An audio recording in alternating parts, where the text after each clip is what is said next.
Merhabalar sevgili hanımlar, kanalıma ve videoma hoş geldiniz.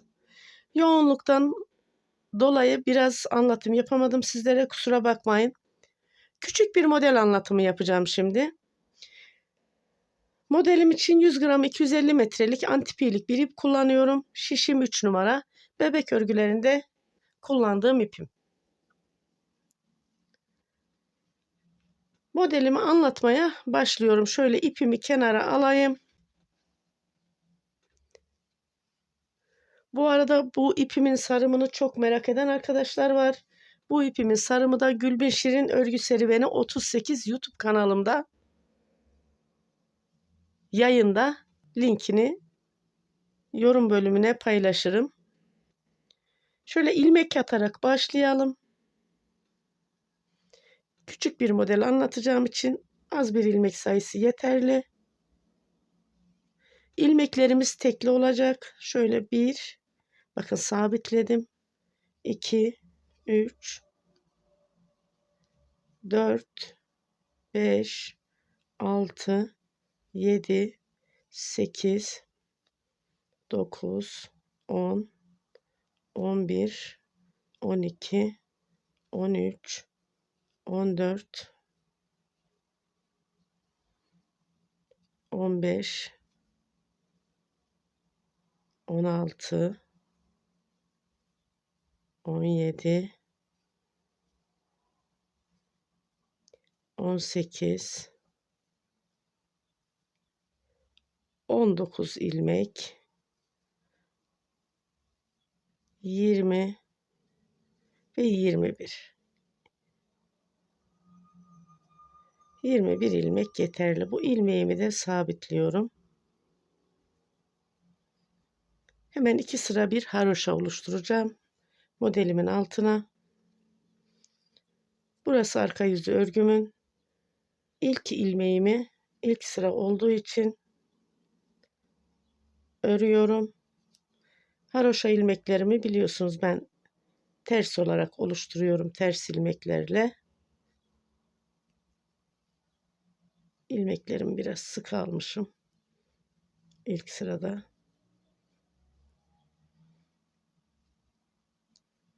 Sıra sonuna kadar haroşa ilmeklerle ilerliyoruz.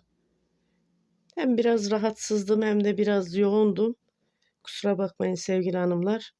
Kanalla çok ilgilenemedim. Şirin'in örgü modelleri YouTube kanalındasınız.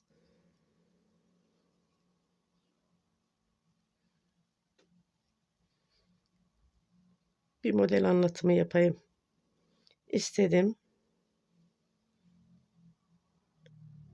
Modelimiz fare dişi. Örgümün arka yüzünden bir sıra haroşa ördüm. Ön yüzünü döndürdüm. Baştaki ilmeğimi örmeden aldım. İpimi öne aldım. Bir sırada ön yüzünden haroşa çalışıyorum.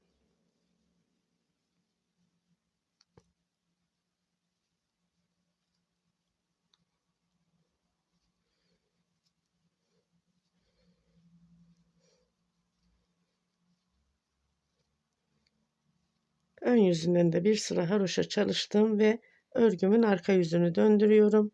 Arka yüzünden de bir sıra haroşa.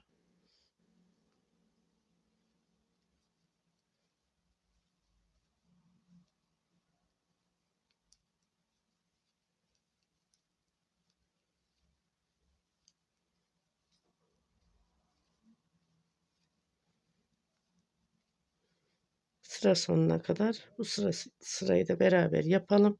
Örgüye yeni başlayan hanımlar aramıza yeni katılabilir. Bunun için ilmek alımından başladım. Ve sıra sonuna geldim.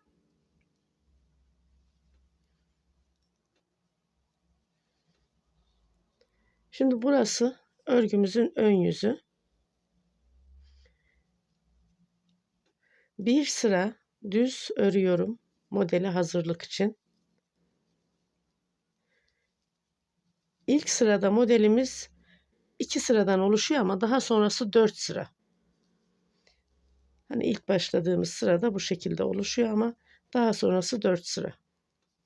4 sırada bir modelimiz kendini yeniliyor.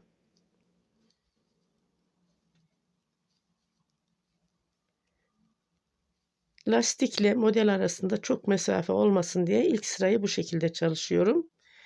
Örgümün arka yüzünden model oluşuyor. Örgümün arka yüzünü döndürüyorum. Baştaki ilmeğimi örmeden aldım. Bir ilmek ters. Bak dikkat edelim. İlmek sayısı tekli olması gerekiyor modelde dedim. Bir ilmek düz. Düz ilmeğimi bir sıra alttan alıyorum. Bir ilmek ters. Bir ilmek düz. Düz ilmeğim bir sıra alttan. Ters ilmeğim normal sıradan. Düz ilmeğim bir alt sıradan. Ters ilmeğimi normal sıradan alıyorum. Düz ilmeğimi bir alt sıradan. Ters ilmeğim normal sıradan. Düz ilmeğim bir alt sıradan. Ters ilmeğimi normal sıradan alıyorum. Düz ilmeğimi bir alt sıradan. Ters ilmeğim normal sıradan. Düz ilmeğim bir alt sıradan. Ters ilmeğim normal sıradan. Düz ilmeğim bir alt sıradan. Ters ilmeğim normal sıradan aldım. Düz ilmeğimi bir alt sıra. Bakın son ilmeğim ters geldi. Kenar ilmeğimi de ters ördüm. Örgümün ön yüzündeyim. İlk modelde 2 sıradan oluştu. Şu lastikle model arasında çok açıklık olmasını istemediğim için bu şekilde modelimiz 4 sırada bir kendini yeniliyor. Şimdi bu sıra ikinci modelin ilk sırasına başlıyoruz. Örgümün ön yüzündeyim. Tüm ilmeklerimi sıra sonuna kadar düz örüyorum. İlmeğim çıktı aldım. Bakın bütün ilmeklerim sıra sonuna kadar düz.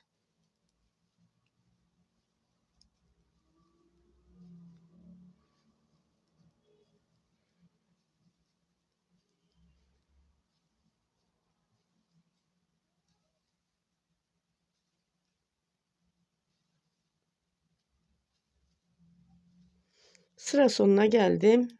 Modelde bir sıra. Örgünün arka yüzündeyim.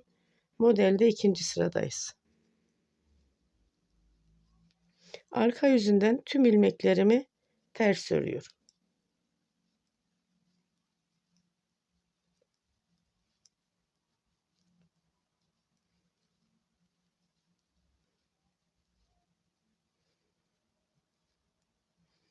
Ve örgünün ön yüzünü döndürüyorum. Üçüncü sıra modelde, ikinci modelde örgünün ön yüzünden de tüm ilmeklerimi düz örüyorum.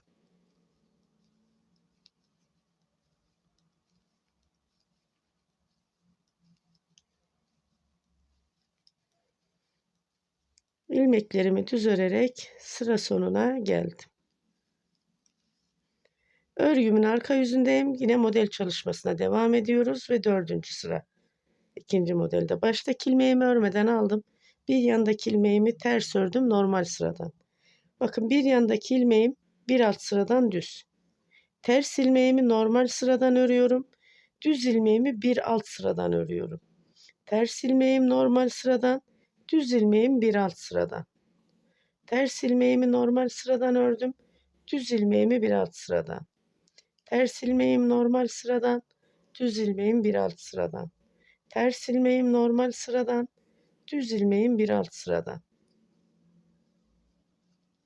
Sıra sonuna kadar devam ediyoruz. Bakın düz ilmeğimi bir alt sıradan aldım. Son ters ilmeğim ters geldi. Kenar ilmeğimi de ters ördüm.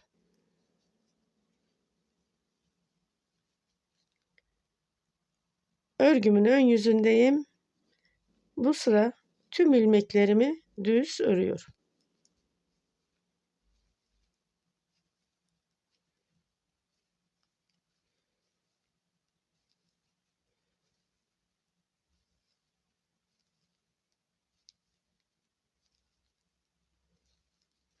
Bu arada da ipim bana geldi.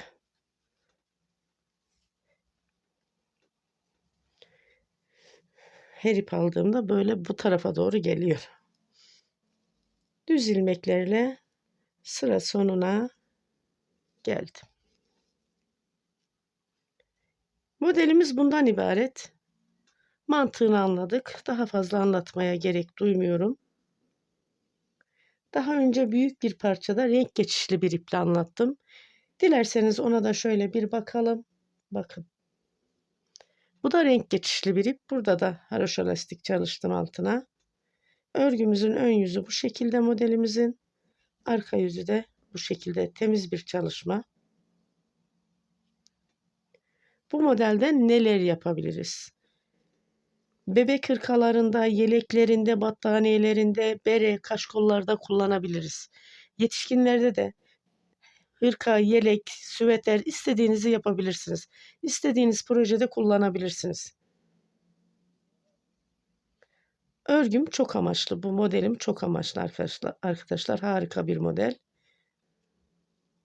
Beni buraya kadar izlediğiniz için teşekkür ediyorum. Bir dahaki videolarda ve bir dahaki projelerde görüşmek üzere diyorum. Hoşça kalın, sağlıkla kalın. Allah'a emanet olun.